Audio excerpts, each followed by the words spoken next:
and combine them to yield a richer, more robust bourbon that compounds and enhances the character flavor. I'm not sure we're talking about bourbon. You're live, by the way. Oh, man. Tell you what. I knew. I thought they'd like to hear about it. Uh-huh. Shield bearer of faith. Cracker turned Torah. Bear. Shalom. Shalom, everybody. What's up, Justin Ridlin? We are on site where the men's retreat is going down, and yeah, it's very windy. What's up, Angry Homesteader? So we're gonna do what we usually do. We'll give the room about 5 minutes or so to fill up, and then after the room is filled up, we're gonna go over the rules of the live stream, and then we're gonna live stream for a while. What's up? Can I come join you guys? Sure.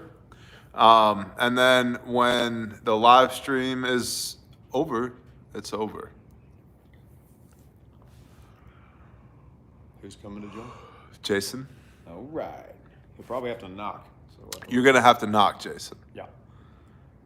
So, in any event, apparently we're all still here. Russia did not attack Ukraine yet, or nuke us yet. The girl at the front desk that I tried to get the Wi-Fi password from was completely unaware that any of this was going on, which was actually pretty fun to have that conversation with her. That went right over her head. Yeah, it's a nice reminder sometimes that like there's normal people out there that are just oblivious to all of this. So, what's up, Travis Prather? JV, they go by so fast. After the 20th, probably, maybe, we'll see. Enjoy your men's retreat. Gonna, thank you, Milk Money. Society, Shalom. I can't read them. What's up, tribesman? I read that one. So, what's up, homie? Shalom, wife. Well, we'll do the rules in a moment. But if you want me to like read your question, it has to be in caps, and they literally go by this fast on my screen. So if I don't see it, I can't answer it. And if I don't answer it, it's not because I don't like you. It might be because I don't like you, but it's probably not because I don't like you. Ignorance is bliss, knowledge is a responsibility. Agreed. New greenhouse is on the way. Awesome, Forest Dog. What's up, Romans? This trucking life. That's a good name. Do you love me? Ish. There's probably one person on there right now that you can say that about. Pretty sure we know her. Is it okay if I roll in a bit later tomorrow? Yes, Justin, it is. Also, admin at is the best way to address that. How many guys are going to be at the retreat? OPSEC. All the guys. All of them, but not all of them, Not a if you know what I single mean. In today's world, can you say it's going to be guys? Well, I mean, I don't want to assume everybody's gender and just offend people. The beard throws me off. Bear, when are you going to tactical response? I will be there March 2nd and 3rd. I will not be there March 2nd and 3rd. And also, unfortunately, we live in a strange world these days where it's not in my best interest to tell you where I'm going to be all the time because there are weirdos. And unfortunately, I've met some of them. And luckily for them, they still have a pulse. So I can't just like openly broadcast all the time where I'm going to be always. So When you bring up weirdos, it always makes me think of when we were in that trip to New Mexico. And I swear that dude who came into the gym, Yep. when we were in there that day. oh yeah. That guy totally knew you, and he was so awkward. Mm-hmm. Yeah, he came in with like a hoodie and jeans on, and we're in the desert, so none of that made sense on its own, and he was real odd. So I went and just had to. And he came in and like picked up like a 5-pound dumbbell and was Yeah, he like, did. Yeah, which made it even weirder. Yeah. And then he started doing squats in his jeans, and I was like, I don't quite understand what's going on right now. It was just awkward. He didn't look in his normal mode. yeah. Yep. And so I went over grabbed the 50-pound. I was like, hey, bro, do you know this guy? I was like, can we help you with something? He's like, oh, what are you talking about? I was like, you definitely know him, man. Peep the finesse. Just received my bear fact. Thank you. No, thank you, man. That's awesome. thank you for supporting our small businesses, and I mean it. All right, so we're 5 minutes in. Let's do the rules of the live stream. Rule 1, this is a PG-13 show. If you let your children watch this, that's on you. Rule 2. What's up, homie? Rule 2, don't be a dick. Which leads into Rule 3, no excessive swearing. Rule 4, civil conversation is encouraged in the chat. Civil conversation is encouraged in the chat. 5, moderators, the blue wrenches. As long as folks are disagreeing respectfully, let them go. Let them have their disagreement. That's fine. We don't all need to agree. If they disagree disrespectfully, show them the door. Next, put your questions in all caps. Liberty, liberty, liberty, liberty. Nobody even joined me on that one. Whatever. Put your questions in all caps. That does not guarantee that I'm going to see it and or answer it, but it will help. Okay? If I don't answer it, remember, Rule 2, don't be a dick. All right. Jerks will be banned after the first warning. This is not a democracy. This is my channel, and I can be a dictator. And let's see. And then promo code BearNation for free shipping on everything in the store at refugemedical.com. And I think promo code Bucket is still active. Is that correct? Until tomorrow night sundown. $25 off 2 buckets. So the wound care bucket at refugemedical.com. Those are the rules of the live stream. You will adhere to them or you won't live stream. Okay? Cool. So please help with soil acidic and poor on property. So southeastern Oklahoma acidic soil, you need more nutrients in the soil, bro. You need to get a soil test. Test your soil and then amend your pH as needed based upon the test. You probably also have depleted soil, so you probably need some more nitrogen. Hey, you do farmer things. What do you think? I agree with the soil test, for sure. Very deep. Thank you for that. That was moving. One single tear trailed down the side of my face. Don't let him give an inspirational speech. We'll be bawling. You got anything else to add to that, or No. Also, run animals on it. You got to Yeah. get the Animals organic. fix everything. There you go. You got to get the organic content of the soil up. So, organic material. Joshua Shetler said, "What's up, Glock 316? Did it get hot in here all of a sudden?" I can totally leave your space if that would help you. That's Are you saying you're hot? so. It's just you. Is what you're All saying. the twitching vibrations. What's man. up, The Andy generator Barnes? heat. Shalom, brother. Bo Daddy is the one that just. Can you use HSA for classes? No, you cannot use HSA for classes. And we have looked into ways to get around that. And suffice it to say, at least not currently, you cannot use HSA for classes. Please know that we think that's ridiculous because you can use HSA for materials, but not the training to use them. That makes no sense. So- And with Responder 1, you leave with the majority of a kit. It really makes no sense. Well, and so here's the thing, right? So IRS publication 502, it's almost as if I've been researching this. I already have it up on my phone. So HSA and FSAs are to cover medical expenses. Medical expenses are the cost of diagnosis. We treat you how to diagnose life-threatening injury in class. Diagnosis, cure, we teach you how to cure in some cases, or at least delay death based upon those things in class. Mitigation, we certainly teach you how to mitigate in class. Would you agree with that? Absolutely. Treatment, yeah. Prevention, yeah. We teach situational awareness as well. For the purpose of affecting any part or function of the body, how about The whole thing? yeah, all of it. Like, because if you don't do these things, you die. So per the IRS, technically, training should be covered by HSA and FSA. The problem is that's up to your insurance company, not the IRS. So unless it's mandated by the IRS, it's not going to happen. So, and maybe one day we'll set a precedent, get some case study, lobby the IRS, and they'll go, yes, absolutely, you should be allowed to use HSA and FSA for training. But until that day, it doesn't work currently. So, what else we got? So somebody asked one at the very beginning. We were going over the rules. I thought was good and different. It was something to the effect of, what are your thoughts or guidelines or recommendations on disciplinary actions for your mag and SHTF? That's pretty deep.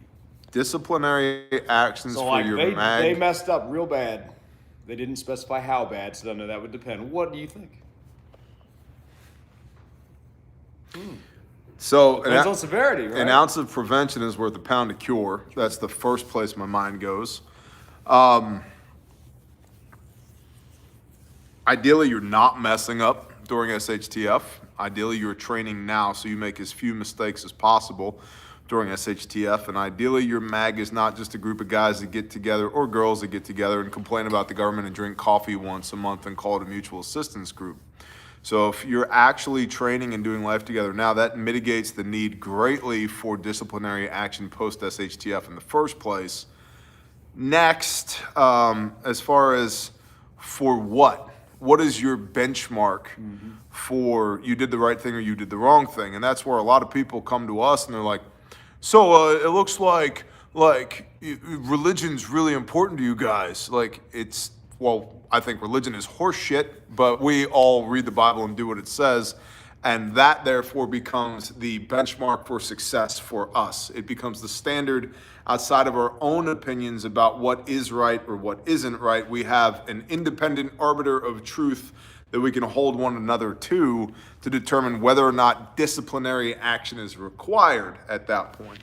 I guess lastly, who's the boss, man? Because if you and me are on equal footing, let's say me and Twitch are on equal footing and he's like, yo man, you need some discipline. For what? Because he can rebuke me. In fact, he's supposed to rebuke me as a brother. But he's gonna, do I get 40 lashes -1 from Twitch? How does that go down? Because that might turn into us wrestling out in the parking lot. Yeah. Right? Or vice versa. I'm like, hey man, you really messed up. I'm gonna go get the bullwhip, Yep. 40 lashes, Yep. and you're gonna take it. Why? Exactly. Why? Yep. And then you start to breach into 1700s, Age of Sail, naval discipline. And it makes you wonder how that ends up. Do you guys leave that scenario feeling like besties again? No, it's called mutiny. Yeah, that's the problem. Because let's say at high noon, you whip me in the parking lot for disciplinary action, right? Cool. Well, guess what happens at 3 o'clock in the morning? Me and half the guys that aren't cool with that, we bounce. And now I know where you are, what you have, what your frequencies are, what your protocols are, where all your children are, where you sleep, what your wife's name is, what your medical conditions are, what kind of blood type you have, what caliber you shoot, what kind of vehicle you have. I know everything there is to know. And so am I strength? Jason, he's allowed to. Yep. Am I strengthening this relationship? Am I strengthening this relationship or am I weakening this relationship?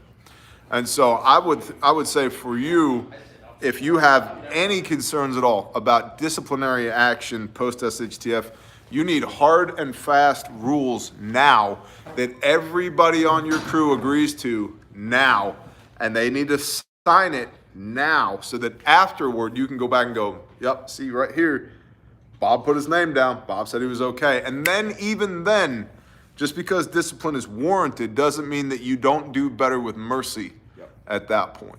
So... And somebody What's up, was bro? throwing in on there that, the scriptures, I think they were referencing in this conversation. So the Bible's a really big thing for all of us for a lot of reasons. And whether you use the scriptures or another verse, it's kind of a big deal. So it is, though, a guideline that we all have agreed upon already. And it's not SHTF yet. And so that's kind of convenient that I have a general baseline for where Cracker, for where Bear are in their worldview, because we kind of do this now. And we have a what'd you call it, a guidebook for life or something called the Bible? What'd you call it's it? a user manual for people. There you go. Yeah. So if it's like, well, I don't really like the way Jason's behaving, who cares if I like it or not? What does the Bible say? Maybe I'm the one that's out of line, right? And see, and that's the thing when you have an ultimate arbiter of truth that is bigger than what your opinion is, that we have all agreed on. You might need to write your own rule book. For us, we already have one. We've all agreed that this thing, what we believe is the Word of God, is the rule book. And we all agree to that. And because we all agree to that, we can be much more enmeshed with one another because we have a level of trust that allows us to operate more deeply with one another. But if you have people on your crew that are disagreeing about, for example, how do we mete out justice within the crew post-event, why do you need to mete out justice? Like, who are you attempting to survive the end of the world with that you can't just hang out on a Thursday evening with? Because and then even then, biblically, oh man, Twitch really pissed me off. And I'm over here running my mouth about Twitch. First of all, lashon, hurrah, which we just talked about, right? Yeah. And also, I'm complaining about the speck in his eye without even thinking about the plank in my own, right? Yep. Usually the things that annoy us or upset us about other people are the things that upset us about ourselves. Yep. And we'll sit here and we'll bitch all night about that guy over there that did that thing. And it's like, homie, you have the same problem. That's why it bothers you. So. Good answer on that. I like that. Thanks, man. Yep. No whips for anybody unless they deserve it. Then whips for everybody. It's gonna be hard to reconcile that. And again, you can look at a lot of history. Most people don't come out of a public beating and be good with you. It's not as common. Yeah. So.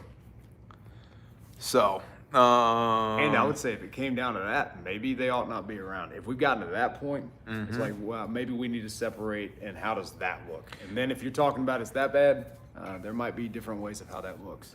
Yeah. Well, there's a lot to be said about engendering bad will with somebody, especially in what is absolutely a tactical situation, or at least a security-minded situation. If you're coming together in a group of people post-event, it's because you need the volume of people to provide and maintain security. So if you're getting rid of people or separating with people, security is still a primary concern. And like I said, they know everything there is to know about you, or at least enough to compromise you, right? You whip somebody and they leave and they come back with 10 of their buddies. It doesn't matter how good you are, or even if there's 100 of you. One person with a concealed carry weapon can walk within your camp, your tribe, your whatever, and just start raining hell on you. And you could put that person down that fast. But how many shots did they get off, and how many of them hit your kids before that happened? Without a hospital around.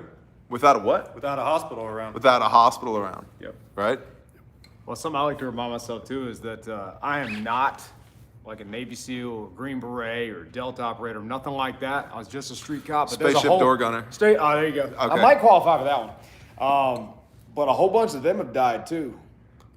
They're not invincible. They're still human. They're just performing at a different level. So you have to remind yourself that if they died, however many it took, whatever circumstances, we can all have that, right? We've all got a day.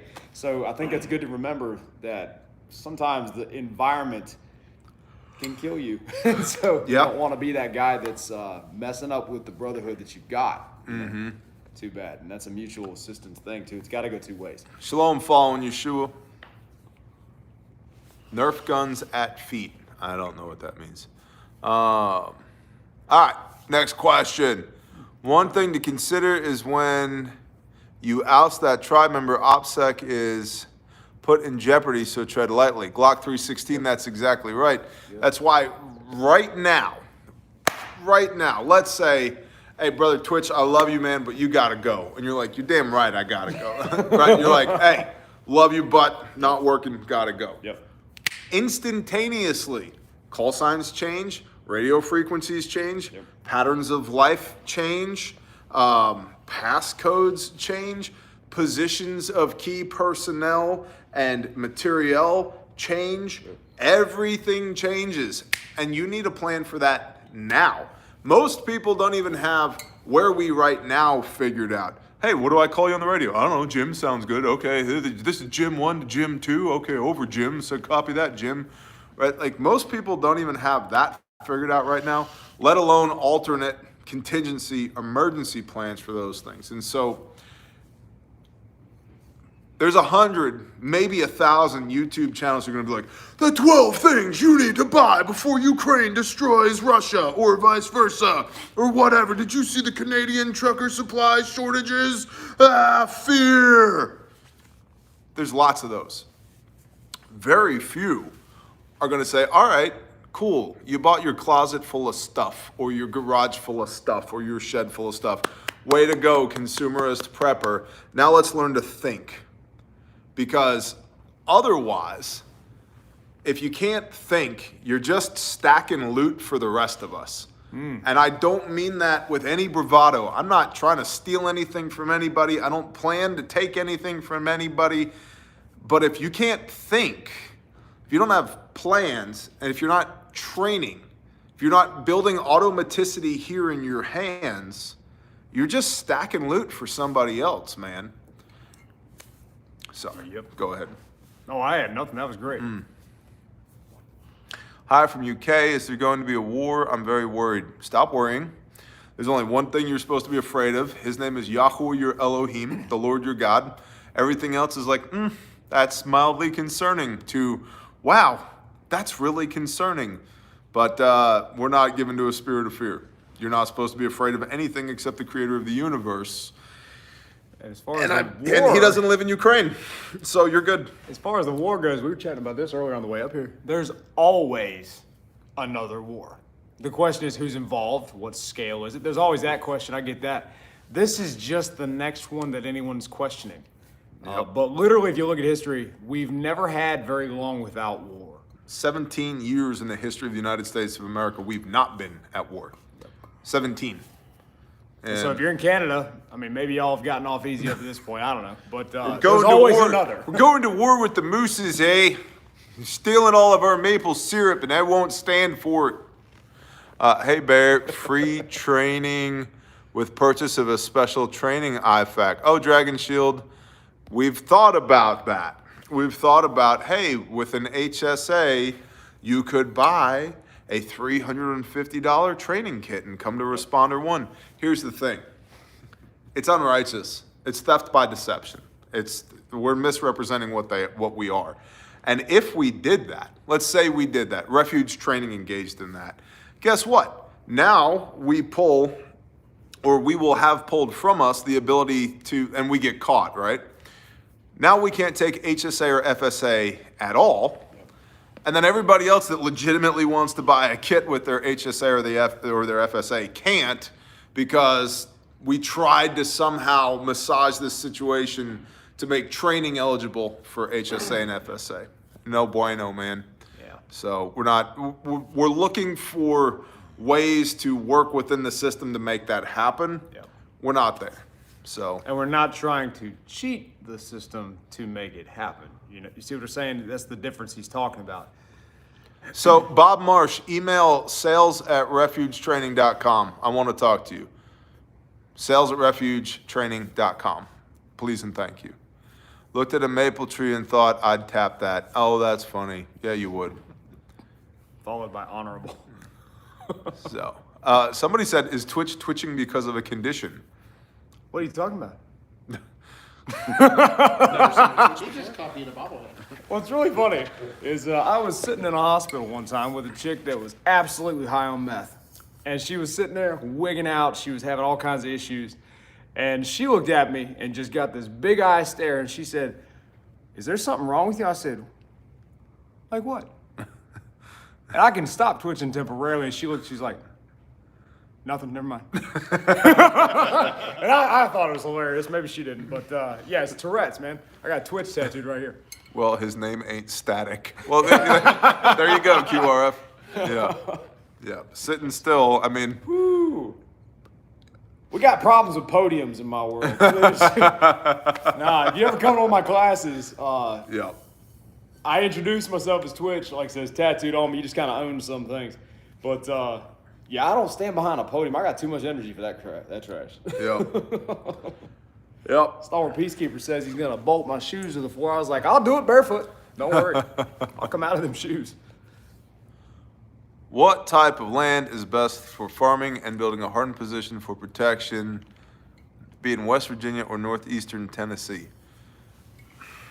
You're thinking too hard. Hardened protection from what? Put a storm shelter in. If you're worried about nuclear fallout, push dirt over the top of it. Hardened protection from what? Are you going to build an embassy on your land that you're also going to farm? Did you hit the Powerball or did you not? If your population density is good, meaning you're in low population density areas of West Virginia or Tennessee, your primary threat is starvation, not people. Doesn't mean you can't harden areas of your structure or have hardened areas outside of your structure, fighting positions, essentially. But you're not going to build a house with 6-inch, 8-inch, 12-inch thick concrete walls. You're not going to dig, maybe you are. I would not recommend you dig a hole in the side of the mountain and build a hobbit hole in the side of the mountain so nobody can come in here and get me at 3 o'clock in the morning, man. Because here's the deal. The people that you're likely to encounter as a threat don't know enough for that to matter. And the people that do know enough for that to matter don't care what you do. They're going to come see you at 3 o'clock in the morning anyway. Doesn't matter what your house is made of. You know, ribbon charge will blow a hole in it no matter what. And then you're like, what the hell just happened? Oh, the end. So what are you doing? I would submit your primary goal is don't starve to death. And if you're looking in rural areas of Tennessee and West Virginia,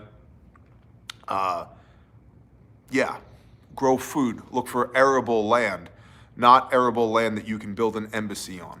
I mean, are you going to put mesh over your windows so people can't shoot RPGs through them? Like, you need to take a deep breath when it comes to all of that. Also, if you're fighting a battle at your house, you've failed miserably already. The structure, if bullets are impacting your structure, you've done things terribly wrong to that point. It's circles within circles within circles within circles. So, no. Find a place where you can grow food. Think about putting in some potentially hardened positions somewhere around there. But the house is a house. You should be able to catch rainwater off of it, maybe some passive solar heating, good southern exposure for putting up some solar panels, room for you and your stuff and your people, a place to take a shit, a place to wash your ass, the end. But otherwise, you're living in fantasy land, man. Like, absolutely not. Those things don't matter. Those two things don't go together. You don't grow food at a Supermax prison, okay? And you really don't need to build one of those in the country anyway. Got to ask yourself at certain points, is it a place of refuge, like a haven, a fortification, or is it a tomb? You're building a trap for yourself. Got to be careful. I'd look for water too. Look for water. It's a lot easier to take trees out than it is to grow trees. I agree with that. It has been exhausting working with other. How do you do it? I have such a hard time not being my ways. The best way, I tend to always think 5 steps ahead. Is there any scriptures I can lean on to keep myself in check? From Desert Viking. How do you work with other people? Yeah, work with other people. Set your ego aside and do what needs to get done. Well, no, everyone brings a skill. Yeah. And Yeah. you capitalize on that. Foe said off camera, everybody brings a skill and then capitalize on that. Another thing is, like, what are you trying to accomplish? Whatever, and that's a serious question. Do you know what you're trying to accomplish? Because if you don't, guaranteed you're not going to accomplish it, right? Step 1 of hitting a target is PID, positive identification. Then we can reverse engineer a firing solution to hit that target. If you can't see it, if you don't know what it is, definitely not going to hit it. So what are you trying to accomplish? Like, we go out and train, and the specifics of what we do when we're training don't matter and won't be discussed here. But we like to shoot balloons, which I think is something you started, right? They die. They react. They visually react and they move around. And if you kick up dust or dirt around them, they move as well. The wind blows them. They're cheap. They're way cheaper than paper targets or steel. So you blow up some balloons and you put them out on a berm and then you run scenarios, right? So we like to shoot balloons. If there's 12 balloons over there, and the goal is all 12 balloons go down as quickly as possible, I don't care if I shoot 9 of them or 0 of them or 1 of them or 5 of them. Are the balloons down? Balloons are down. Cool. Next. I have 0 ego wrapped up in how many balloons I shoot. Yep. And I don't care if, we were talking about this the other day. How do you do a magazine change on a pistol? Don't care. Yep. We can talk about the possible ways, but at the end of the day, it's like, we really need you to reload your pistol. Correct. And it doesn't mean that I can't learn something from him, and vice versa. and he can't learn something from me. But at the end of the day, if he reloads his pistol slightly differently than I do, who cares? The mission was accomplished, or this subset of the mission was accomplished. And so get your ego out of the way, identify what the mission is, do that. And then if you have good people around you, equip and empower them and leave them the hell alone. And if you don't have good people around you, you need to ask yourself, why am I surrounded by bad people? And then honestly, cost-benefit analysis, can I train them up to be better people, or do I need to pull stakes and get around better people? So that's something we find in the Responder 3 class specifically that we teach, because it's very team-focused.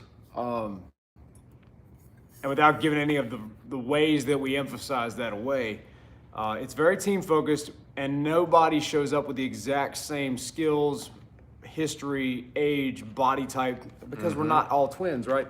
And so when you get someone that shows up, if they're cracker, or if they're me, or if they're foe, or we got all these different body types, different experience levels, it doesn't mean that they're useless just because they're not me.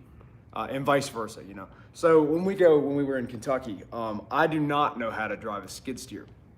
And I could probably learn that, but I in Kentucky, apparently barely do, but...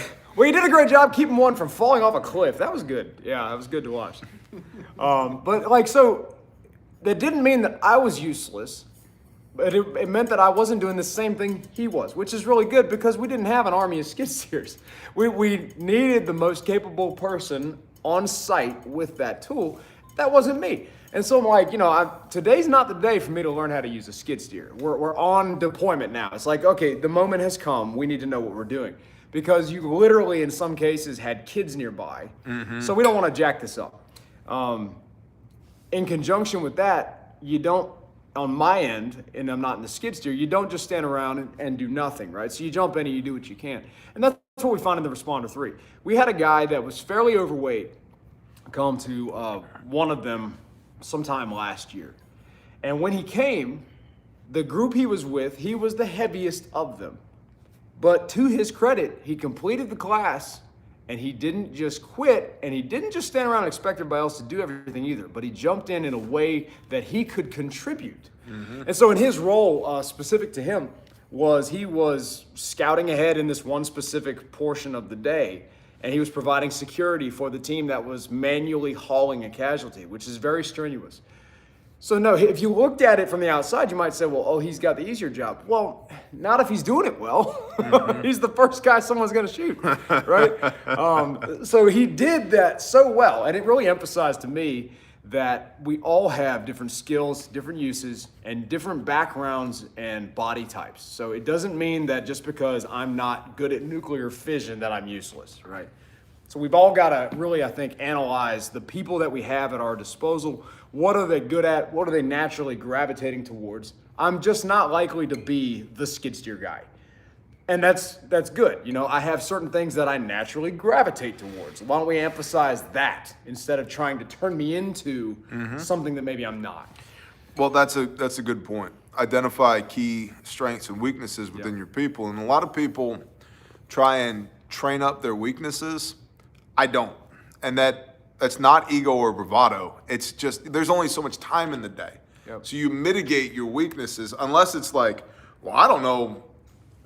Okay, we're talking tactical, right? I don't know how to use a rifle. That we have to fix. Yes. Right? But if you're like, I don't know how to shoot a 300 Win Mag at 1,200 meters. It's like, we probably don't need to fix that. Yep. That's okay. But there's certain things that are prerequisites. You have to know them, right? Pass or fail, go or no go. You have to know those things. There's other things, like I can make a pretty sweet Microsoft Excel spreadsheet. If I do that for more than an hour at a time, I'm going to find the tallest building to jump off of. Like it's not, I can do it, but it's not my gifting. Is that your podium that you have to kick? Yes, that is the podium that I have to kick, right? And so a lot of times they, especially with like A-type personalities, they're like, I have to overcome this thing. And it's like, you could mitigate that thing. You could outsource that thing. You could give that thing away. I could be like, hey, Cracker, guess what? You're on Microsoft Excel. Right? And believe it or not, there's actually some people on our team that like get off on Microsoft Excel. They're like, spreadsheets? Yes. There's something wrong with them. We don't know what's wrong with them, but there's something. For real. Jason's dying over here. Right? Like, for real. Like, there's some people that they're totally into that. Cool. That's why the Father made us all different. Right? Because some people are like, spreadsheets, hell no, I'm out. And other people are like, spreadsheets, hell yes, I'm in. So there's spiritual gifts verses on that. Right. And that's the thing. You gotta, like, who are you? What are you trying to accomplish? And who are the people you have to work with? And then how do you, like, I know what his giftings and talents and delights are. He knows what my giftings and talents and delights are. He's not me and I'm not him. Yep. And that doesn't, like what you were saying with the skid steer, right? That doesn't make either one of us any better, which getting back to the whole lashings out in the parking lot thing, we're equals. I'm not going to whip him. He's not going to whip me. We're just different tools in the Father's toolkit that depending on whether I need a number 2 square drive or a number 1 Phillips or a 7/16 hex key, whatever, you use the right tool for the job. And it doesn't make sense to take a 7/16 hex key and file it down into a number 2 slotted flathead screwdriver. No, that's what that thing's for. So I can get some water. You answer a question. Rock on. Oh, I swear these people just don't process that I have Twitch on my arm. His name's Twitch because he twitches. It's funny, man. This sort of kidney disease. I got kidney disease now. Okay. Let's see.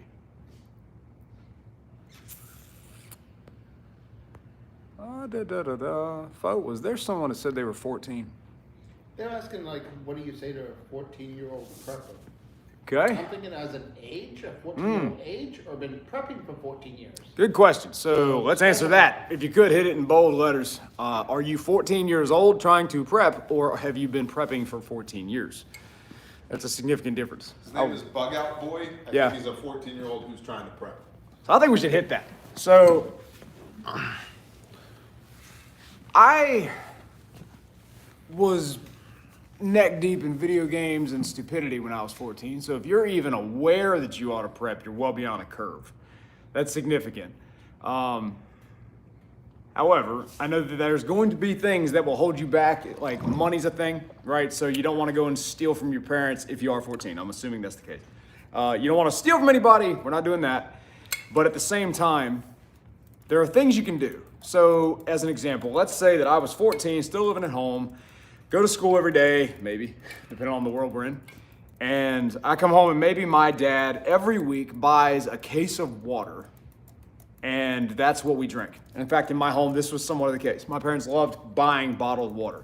So if you have the conviction to start preparing, well, it's not stealing a bottle of water when your family has allowed it to be in the home, right? Unless there's some rule set in place of 1 bottle a day for some reason. So what's to say that you couldn't take one of those bottles of water and put it in your closet?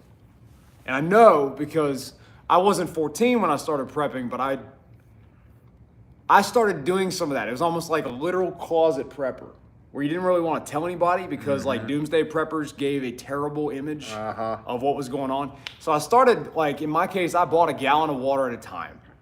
And I found out they leak all over the floor. So that's why you buy cases of water instead. But the point's the same. You can put them away. Nobody really has to know why. But if it came down to the next lockdown for whatever reason, and everybody's really worried about toilet paper, and you come out with 3 extra rolls that you just acquired from the house, and nobody really cared, they might be really appreciative of that. And that's something you can do in small nuggets with a whole lot of categories. You could literally do that with almost anything. One roll of toilet paper, one bottle of water, one bag of rice. What you got, Fo? I was thinking one thing that would be really good at 14 is start learning the skills. Someone said gardening. Start learn how to garden. There you go. Learn how to do water catchment. Learn those skills at your age. And then start prepping slowly, doing small amounts. If you get, say, you earn an allowance, you have extra money, go out and buy an extra small bag of rice. Find a way to store that up like that. That's good. What do you So, think? so a couple of things. First thing, Exodus chapter 20, the Big Ten, as they call it in the church. Honor your mother and your father so that your days upon the soil are prolonged, AKA so that they don't beat your ass and you die prematurely. I've got water. Thank you, though. Hey, it's Peacekeeper. Come try this stuff. So, honor your mother and father, okay? And trust me, I've had, if you've been tracking on Patreon anytime recently, you understand some of the backstory of, growing up as a kid. I had some questionable relationships with my parents, but honor your mother and father. Sometimes you gotta lead up the chain of command. And so if your parents are, if you're a good kid, and I'll touch on this, if you're a good kid, you can lead up the chain of command because you have some leadership capital in your home. Meaning, you could say, Mom, Dad, you guys buy, a gallon jug of water all the time. I think we should be getting the 12 packs of the liter smart water bottles. Well, why? Bug out boy. Why, little Johnny? You're now little Johnny, by the way. Okay. Why, little Johnny, would we do that? Well, because the bottles last forever, and they've got clean water in them, and they attach to a Sawyer mini filter, like awesome. And because Bear carries at least 2 of them in his day pack every day, all the time, always. That's why. And they're like, okay. Now here's the thing. If I'm your dad, I don't want to hear shit from you unless your room is clean and you take out the trash when I ask you to, and you do your chores when I ask you to, and you're making good grades, and you're checking all the other boxes. And this is what I mean by leadership capital. You have capital with me. I'm willing to hear you and hear your input to me because you've done all the things, you've honored your mother and father that I've asked you to do. If you sass me when I say, hey man, would you do me a favor and take the trash out? And you're like, whatever. I don't give a shit about whether or not you want water, okay? So you don't have that leadership capital with me. We're not sitting on even a pseudo-equitable footing. So honor your mother and father, lead up the chain of command, but make sure you're checking all the other boxes first. And then there's lots of things that cost nothing when it comes to preparedness. Like Forrest said, learn the skills. Do the research now. Start PTing now. Physical training's free. Find an old tire and flip it over in your backyard. Run up and down stairwells. Run around your block. Fill your backpack up with as much weight as you can carry and just walk and walk and walk, right? PT is free. I don't have a gym membership. Yeah. Yep. That tire in my yard was free. And then I guess lastly, preparedness, believe me, is an industry. I get the deal of a lifetime every day. Every day somebody wants to send me a thing, Bear, if you could just talk about it, then I'll sell a bajillion of these, and it's going to be every single day I get the deal of a lifetime. Most of it's bullshit. That's why you guys don't hear about it. I serve in large part as a filter for y'all. If I'm not talking about it, it's probably not worth talking about, okay? That sounded a little egotistical, but I'm telling you, every day I get the deal of a lifetime. You don't really, asterisk, in most cases, it's really not about the gear. It's not about, there's not a $30 knife will do in most cases as good as a $100 knife, and a $100 knife will very likely be as good as a $400 knife. The $50 axe and the $300 axe, and I have both of them, are pretty much comparable. The $400 rucksack and the $39 Jansport backpack that you probably already have, about the same. And so much of that is understanding what you actually need. That's why I did the Prepper Classroom series on YouTube. What do you actually need in a bug out bag?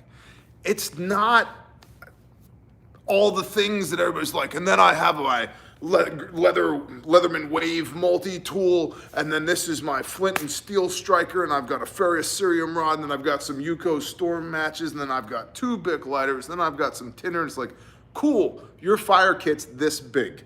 It's the size of a whoopee in a compression sack now, your fire kit. It's like, you know what you probably need? Like a Bic lighter wrapped in duct tape, maybe a fuel tab. Boom.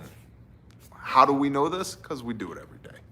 And so there's playing at preparedness, and then there's actuality. And preparedness, everybody get ready to get offended, much like the Torah is about the preservation of life. And you can doll it up with all the horse shit you want, AKA Judaism, or you could just do what you need to do, AKA the commands, right? It's about the preservation of life. And so you don't have to get super fancy about it. How do I know? There's a guy who's lived in my backyard in a hammock for a year. Oh, there he is. He's still alive. The most dapper man we've Yeah, got. look at him. He's still alive. He's got a pulse. You're alive, right? Sure enough. Okay, he's alive. He's alive. It's green screen. You're a green It's screen. a really good green screen You're tonight. a green screen. Animatronics have come a long way. Yeah, oh yeah. Our production crew is just killing it. That's I like why how keep they twitching. added We're malfunctioning with the mute electronics. bearded guy over here. So, So just something else that somebody went by real quick on. hold on. Sure. Just received 3 bear facts and a stomp kit. Totally shocked. Great quality and amazing components. Many thanks. Will suggest to friends. Thank you, Eric R. Praise the Father, man. That's awesome. Awesome. Go ahead. So what I was going to hit on was somebody in the rapid scrolling that's going on touched on. Somebody mentioned something to the effect of like read books and get off TV. Or I think there's a really important piece that we got to be careful of that is from my generation, but not really my parents' generation, is the dangers of what's on these screens. So I think that the information that he gives, I think what we try to bring is valuable. I'm not mitigating that. However, a vast portion of what is on this is really spiritually deadly. Oh, agreed. And specifically, if you are, based on your handle, if you are a 14-year-old male, pornography I was is just deadly. going to say. And I'm telling you, you cannot watch it. Like Yep. at all, not once, not ever, never. You cannot. Yep. And if you are, you can't anymore. And that's going to probably be a constant fight for the rest of your days because the world is actually going to tell you that I'm wrong. Mm-hmm. And I'm telling you from someone who's been addicted well before your age, actually.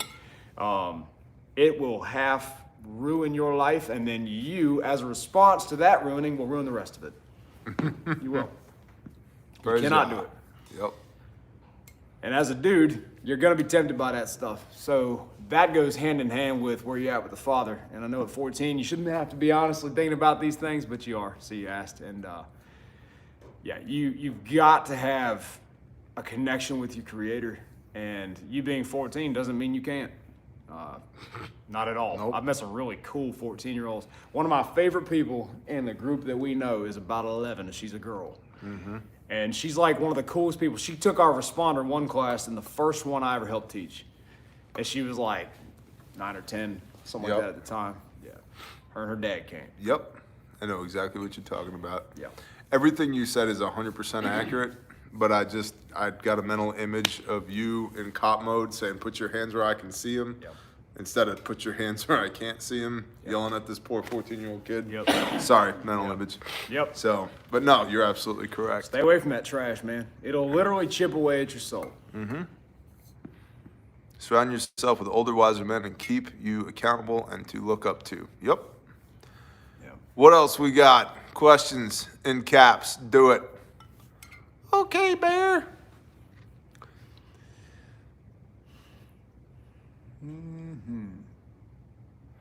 Good talk, guys. I'm pretty excited about this men's retreat, by the way. Me I haven't too. been to one. You haven't been to one? Ever, or one of ours? So I went to post-critical incident seminar when I was a cop. Mm-hmm. And I was told this because I'm pretty good at, or I'm okay with being straight with people. It's like I was told by a lieutenant, I could order you to go because you need to, or I'd really like for you to go. Mm-hmm. And he said, and you can take your wife, and it's like 3 days and we'll pay for it. I said, all right, I'll go. And I had seen enough kids that were either in terrible places or dying or dead. And it was a really good thing I went. And AVT, I've not seen him in action on that, but when I did meet him, he and I talked about PCIS is what it was called, because it was really valuable and he knows. And I don't think this will be identical, but I look for it to be similar enough because you're showing up for a purpose, even if you don't fully recognize it. Like, we recognize it, you know, that's why we're here. But the rest of everyone isn't here yet. There will be at least one person that doesn't actually know why they're coming. Oh, yeah. And that was several people in the room of like 80 cops and firefighters. Every one of them was bent, not full broken yet, but really bent. And we had so much by the end of it over 3 days from some of it was spiritual, like for me and my wife, it was very spiritual. It was awesome. We reconciled things we didn't know we were hanging on to. And I look for that to be something that somebody's going to get hit with while they're here. A lot of, so if this year's anything like last year, there'll be a lot of men that show up that, like you said, are here, but they don't know why they're here. Yep. And some people are more intuitive. They don't know why I got to do this thing. They just know I got to do this thing. Yep. And then that can actually be a blessing if you're just like, I just got to do this thing, and then you do it without understanding the why. Yep. It leaves a lot of room for the Father to work. Yes, so, it does. Especially when like it takes something to show up. You know, some people are going to come from a whole bunch of hours away. It's going to, in many cases, cost, you know, a significant chunk of money, whether it's travel, fuel, food, lodging, whatever. It costs you something, if nothing else, time. And so out of that commitment, I think that people are more willing to be a part of whatever is going on, you know, and that's, I think, where the benefit comes and where the Father does show up. As somebody asked. So these are what I'm wearing. Yes, love them. And I'm looking forward to that. So Caleb House update. I'm going to do a standalone video on that. So Barrett waiting on delivery of basic IFAC and ungovernable shirt. Thank you for the guidance and good deeds. Any updates on the home Grindstone is building? Dan G.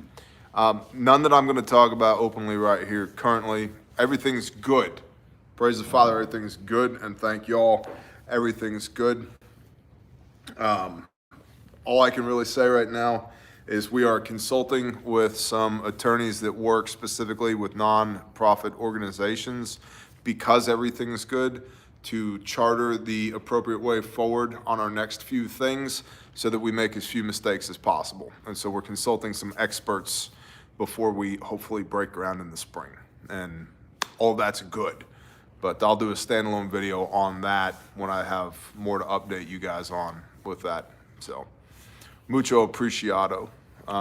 Somebody said, is the bare minimum a good enough kit to have in my vehicle, or do I need the Bearfact 3.0? Yeah, the bare minimum is absolutely good enough to have in your vehicle. If that's more your price range, then absolutely. You're talking 200 versus 250. You still got full-size chest seals. You got a nasal pharyngeal airway, 2 5x9s, gauze pads, a Gen 7 cat tourniquet, a Sharpie, a 6-inch emergency trauma bandage, gloves, tape. You've compressed gauze for wound packing. You've got all of that. You're going to definitely deal with massive bleeding, airway, and respiratory, which gets you into the 97th percentile on preventable death. And with a motor vehicle accident, most of what kills people in motor vehicle accidents is uncontrolled bleeding, which is going to be your tourniquet, your pressure bandage, your wound packing, which is 100% covered by the bare minimum. Yep. So, yep. And if you come to training, we will absolutely show you. Oh, for sure. Oh, for sure. When are you coming to New Jersey? That's cute. Never. That's cute. When is this Oh boy, he's gonna pull it out. legal in New Jersey? Oh, right, it's not. So In fact, to get to New Jersey, we got to cross some other places that are questionable. also, Typically. also true. Yep. Yep. I know we've said this before, but we had a meeting, guys, where we were discussing where we were going to go, and we drew big red lines around certain places. You can probably guess the ones. Are you coming to Oregon? Possibly. It's in the works. Stay tuned. By the way, refugetraining.com. There's answers for all of this. Refugetraining.com. So there are classes up in Philadelphia right now. So if you're in Jersey, but you can't come to Philly, we're coming from Oklahoma to Philly. So you should probably come from Jersey to Philly. Thoughts on Canada? It's cold up there. Cat versus soft. Cat versus soft? Cat, depending on the person. We got people we love that a cat won't fit Yep. because the soft is 6 inches longer. And regardless of what your wife told you, that matters. So, but we go pretty in depth with that. When you come to Responder 1, we go into the benefits and the eccentricities of it, and they're extensive. And we spend a pretty good chunk. Stalwart Peacekeeper typically goes into really good detail on the ifs and whys and buts and all that stuff of why we put in kits frequently the cat tourniquets as compared to soft. However, we all own softs also. Carrying one right now. It just depends. You good, brother? Yeah. Okay. Okay. I'm gonna walk over here and talk to him. 10-4. Yeah, so it's not to say it's bad, it's to say it's different. And it is so different that you need to practice with it. So I find it hard the It is, it's hard. so here's the primary difference. The cat tourniquet is awesome for self-aid and highly recommended for self-aid. The soft T tourniquet works much better, much more expediently to put on somebody else rather than yourself. And so I'm a SWAT tourniquet, a cat tourniquet works great for both buddy aid or self-aid.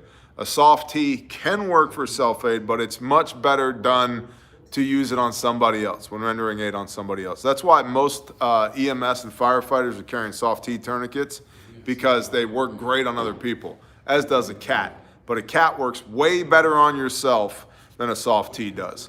If you train with a soft T, you can do it expediently. I'm carrying one right now, I can do it expediently. That being said, a cat is still way faster. Somebody dropped us a $50 bill.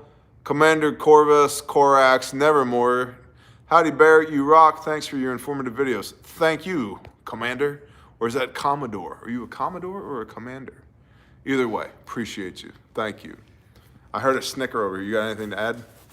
Cracker? You talked about how paramedics like soft tees. They also put people on gurneys and put them in an ambulance. Ooh. Yeah. So that's You're coming gonna have from to move somebody while you got this tourniquet on your arm. It's probably gonna come loose. Cracker, what do you do for us when you come on training? How would you know that? Because, well, basically, I shoot people with blue guns and they shoot me back. Which I just have yet to figure it out how I get paid to do this. But You don't have to. I mean, I would do it for free, but not really. Then you're also a casualty at certain points, Yeah, right? yeah. He's our primary role player Yeah. we bring with us. And Stalwart Peacekeeper will put a soft on usually and show how it will come loose during class. So you'll see that in like live. And I have definitely found in my own trial and error, guys, because this is some of what I do, is I fiddle with this crap. And in fact, they had Did trouble letting me somebody- in the office. somebody just said left leg, soft T, Oh. go. All right. Better hurry up, homie. Good. All right. Hurry up! You're dying. All right. Hurry up! Shut up. I'm 15 seconds into this. I've That's got soft T specific. I've got 90 seconds before I bleed out. Let's go, let's go, let's go! I'm going. Oh gosh, it hurts so bad. I'm gonna die. Luckily the soft T has a buckle right here that I can use, and it needs to go high and tight. I'm policing my pockets. There's nothing in my pockets. should It's totally good. pan down I'm gonna on get you my right now. junk out of the way, and then I'm gonna There it is. and then I'm gonna turn, and then I'm gonna turn some more. Then I'm gonna turn one more time because I wanna say bad words now.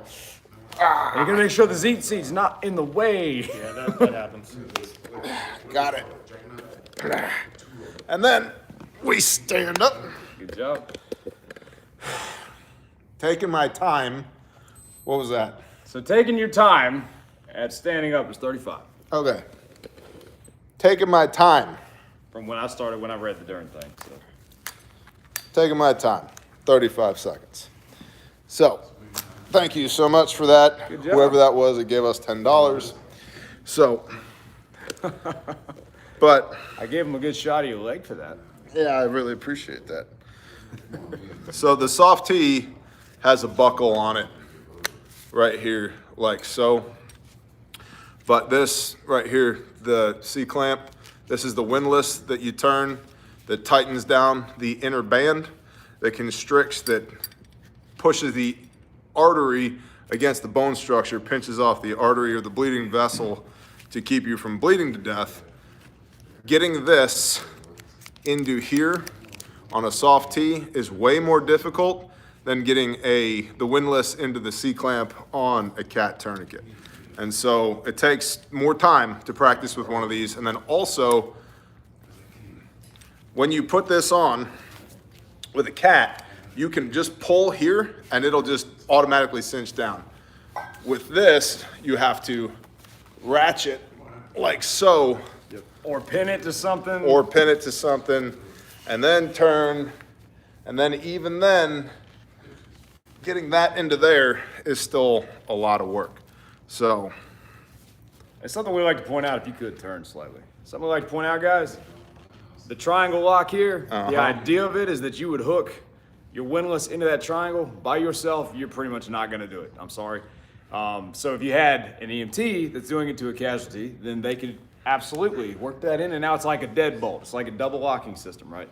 But if you don't get that, he's a big armed guy, and we prove this every time with Stalwart Peacekeeper in class. He will literally flex his arm, and it will come out. Can you do it this time? It depends on the placement too. There it is, right there. And the reason that's important, if he was having to drag me Yep. after he just kept himself from dying, right? Self-aid first. Well, now he doesn't have a tourniquet anymore. Now he's dying again because he flexed to try to get me up. So there's considerations with it. Good job though, man. thanks. Yeah. Also, one of the things that I don't like about this is if you're gonna move the casualty, and guess what? You don't tourniquet people and just leave them where they're laying, right? If I put a tourniquet on you, 100% chance we're gonna move the casualty. Like Cracker said over here, these are put on by medical professionals. They're gonna put you on a gurney and put you in the back of an ambulance, okay? But if we're moving, somebody's shooting at us and we gotta move, this right here, underneath here, this clip, watch this. Just came loose, just like that.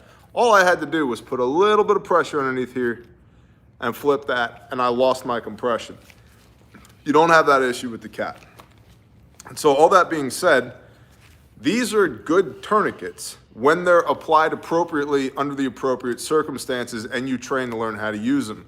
But there's a lot more of a learning curve with the soft tee than there is with the cat. And that's why as a primary tourniquet in all of our refuge medical kits, we include the cat. And then if you want to add a soft tee, or if you want to train with a soft tee, you can add a soft tee at checkout at Refuge.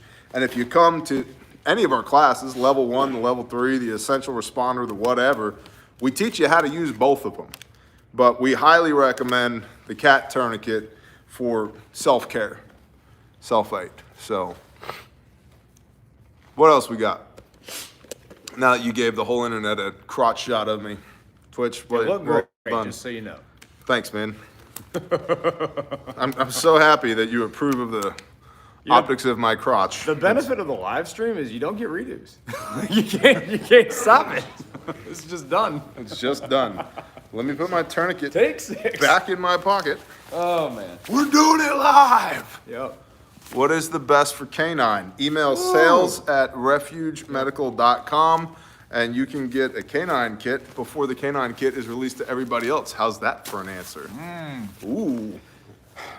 We touch on some of that in classes too, guys, and Thanks. we have had. You're welcome. We've had a guy come to, I don't remember which class, I think it was North Carolina when we were in Charlotte. I think it was that one. And he actually professionally trained dogs for police and military. And we had big conversations about that, but we can't give away every secret online. That's a good comment. You should have a cracker into this. Guy had a hard time repacking his wound care bucket. Yeah, there's a very specific way to do that. So whenever you open it up, I would recommend taking a picture of it and then take some stuff out and then take a picture of it. Because if you don't put it back, it's not going to fit right. Ask me how I know. So that's what I do every day. That's what you do. When you're not getting shot or shooting people for us, Yep. you're like, at this point, I think the exclusive wound care bucket packer. Yep. Yep. This guy's Tetris. He's the one that Tetrised it. So, You're welcome. unlike Hunter Seeker, who's the one who Tetrises everything else. His So- DNA is on the bag. Bear, can you talk about Life Vac? Nope. Life hack. I don't know. It's a vacuum you use for your life. Sucks you right up.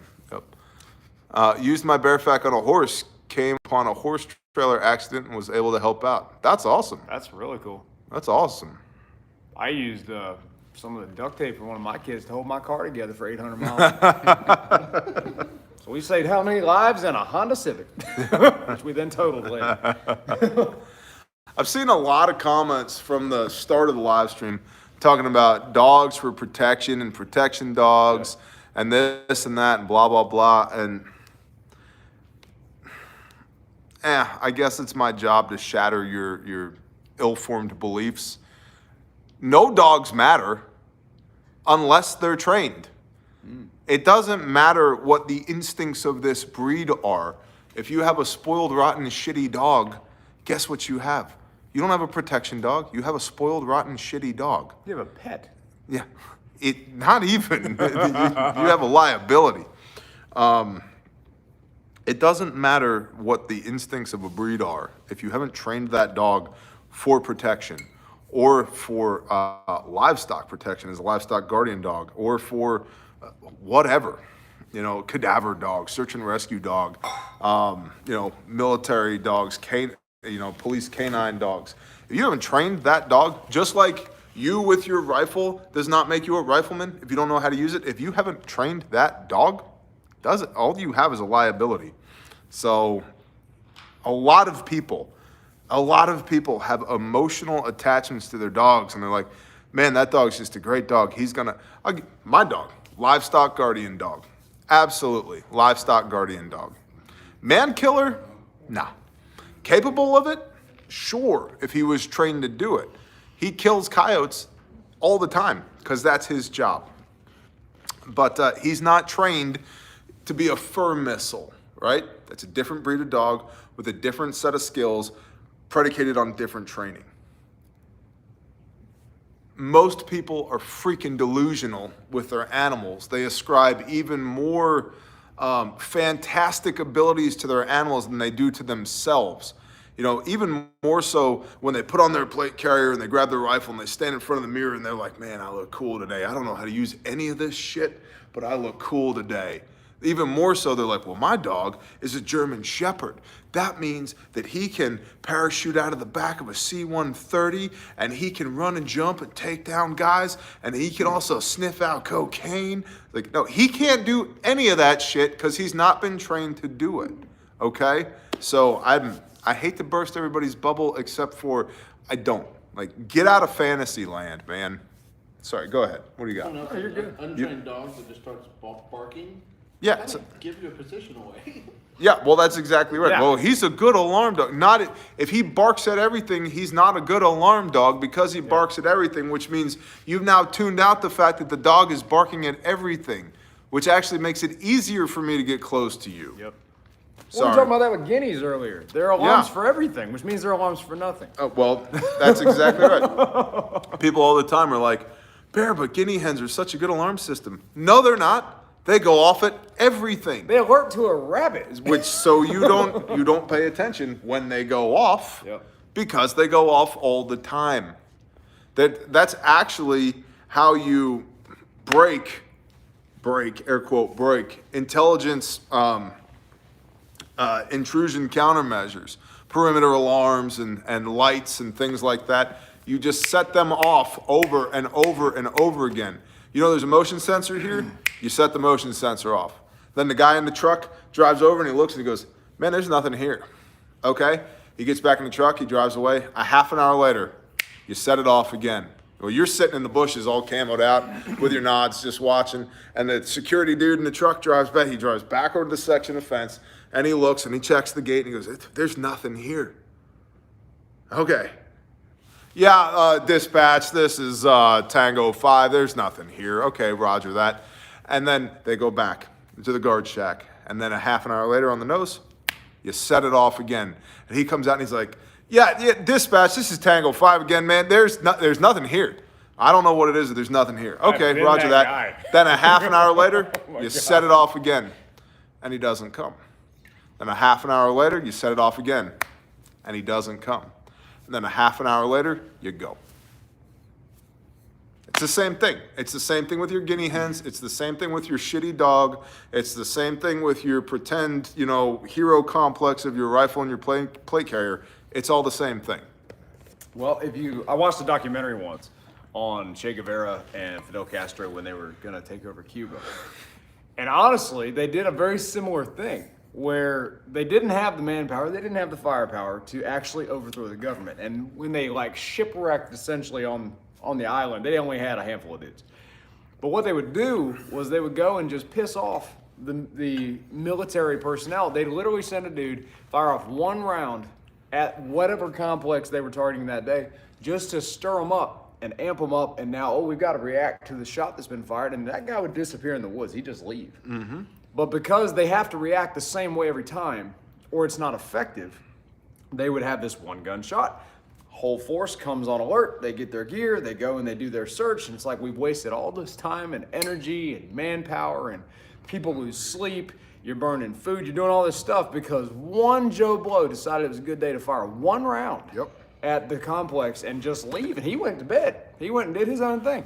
And if you do this enough, it'll absolutely wear you out or it'll become ineffective. Well, this comes back to the question earlier, how do I build a fortress and grow food at the same time?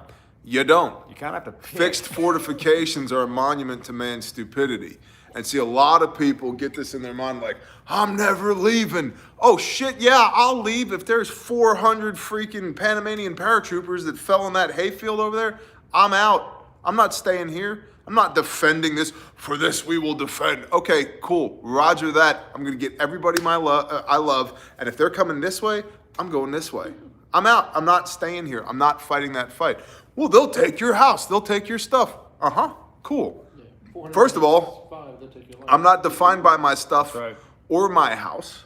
Second of all, and I don't know how many times I have to say this online, I think they think I'm kidding when I say this. Have a plan to lose it, have a plan to take it back. Fixed fortifications are a monument to man's stupidity. You can attack and defeat pretty much anything given enough time. Not even given enough resources, given enough time to problem solve, to figure out how you're going to do this. Because all it takes is one guy with an AK and one round in man dress and sandals to fire one round, and that whole fixed fortification is now on high alert for the next 36 hours. And then, a week later, hey, that last round came from the south-southwest, shoot another one from due north. Copy that. Boom. And just the psychological effect that has, right? People want to play war and they don't understand it. And that's one of the most frustrating things. There's a lot of people, when the world ends, I'm going to be, a suburbanite warlord post-apocalypse. And I'm going to have all these hot chicks around me that I'm going to repopulate the world with. And I'm going to eat all my canned Spam and my beans and me and my gold-plated AK. And it's going to, my gas mask in front of the burning. So it's all a bunch of horse shit. It's life, man. You need to perpetuate life. So, yeah. Something I was seeing it's been a minute ago now because we had some good conversation, but somebody was asking about children and tourniquets.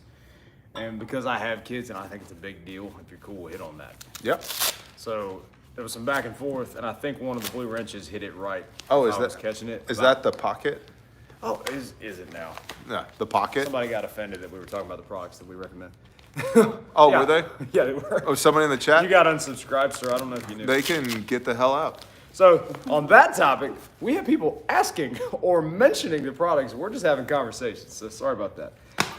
But yes, the SWAT tee. This is half of one, and I carry one because my kids travel with me, and because they're kind of a big deal to me. I carry the half. My kids are little. A cat tourniquet, a soft tee, it won't work on them. So I know this. And so as a result, the SWAT tee. So that's what we recommend. And I think, again, I saw the blue wrench mentioned, it also works as a compression bandage. They're right. So that's what we recommend. I keep the half because it fits. That's why. Yep. I added And it they're pretty long as well. They're like It comes 5 foot long. Yep. So I literally rolled it out, measured it 2.5 feet. Yep. Heck, I wish you guys would talk about your products more. Thanks, Stephen C. Appreciate that, man. The best tremendous. See, Justin gets it. The best tremendous. He's been here a while. Believe it. Well, see, the benefit Believe is it. if you're not active in the live stream, they could just watch all this and skip all that. They could Yeah, just come back I know. later and watch it and skip. I think people think I'm kidding too when I say I pretty much just live stream now to weed out the assholes. That's all right. Like, it's bait. I'm like, oh, there's one. There's one. You know, it's the 4 quarters philosophy. Show of hands with a yes or a thumbs up in the chat right now.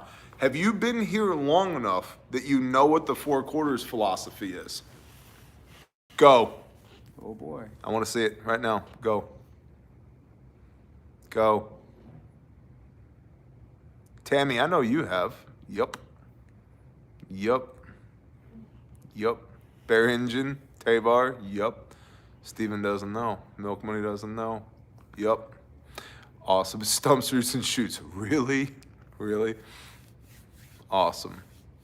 Homie Biscuits. Well, honey, I would hope so. Negative, but I'm here to learn.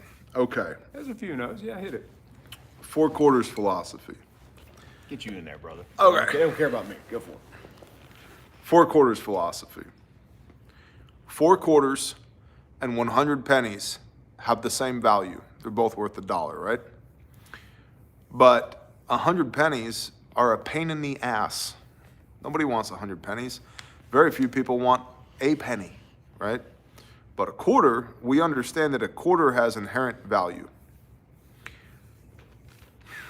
So the 4 quarters philosophy is, in a nutshell, I would rather have 4 quarters than 100 pennies. I would rather have 4 high-value individuals than 100 low-value individuals.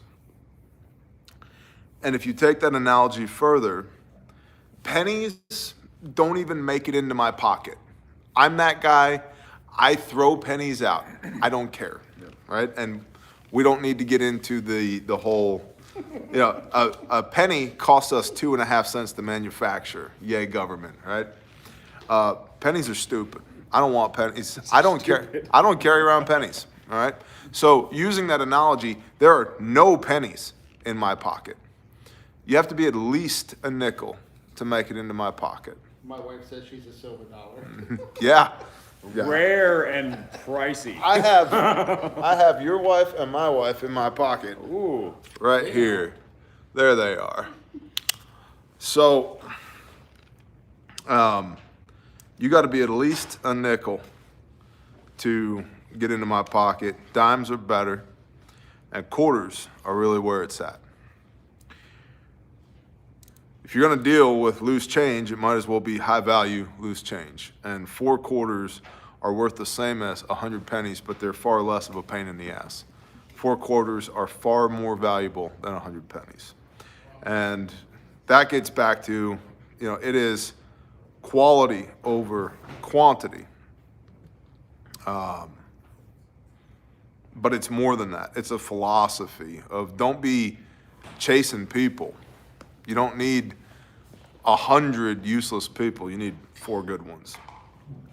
So, I think our brothers have RTB'd, returned to base. They should be here almost any time. Yeah. Okay. Yeah. Weather the moment. Mm-hmm. So, you good? Oh, yeah. Change the angle for a minute. Copy. You can only get so much camera time.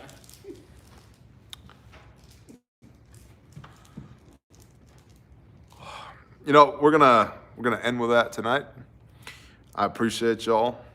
It's a relatively short bear live stream, but that's okay.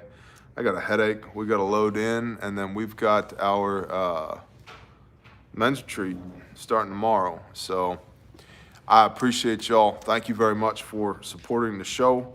Your promo code is BearNation at refugemedical.com. Get your free shipping for everything in the store. Wound care buckets, $25 off 2 of them, promo code bucket. And, you know, for those that don't like us talking about that, that's cool. That's how we pay our bills, man. And the ungovernable shirt. Oh, and the ungovernable shirt, bearindependent.com, ungovernable shirt. You've got until the 28th to get one. And then they're gone forever. So if you haven't got one already, get one now. And that's that, man. You're showing the back of that? 33 lives saved, including this gentleman who's sitting right over here. So, I'm number 21. number 21, right here, It's right there. right there. Blue finger on, man. Blew his hand wide Guess what I open. got? Hey, guess what I got in my pocket? What do you got in your pocket? A cat tourniquet. There you go. There you go. So, for real, really saves people's lives. And that's what we're all about. And They so, really do work. they really do work. So, thank you all for supporting our small businesses. It is what it is, man. Can't do it without y'all. I'm out. Bless y'all. Shalom. Shalom.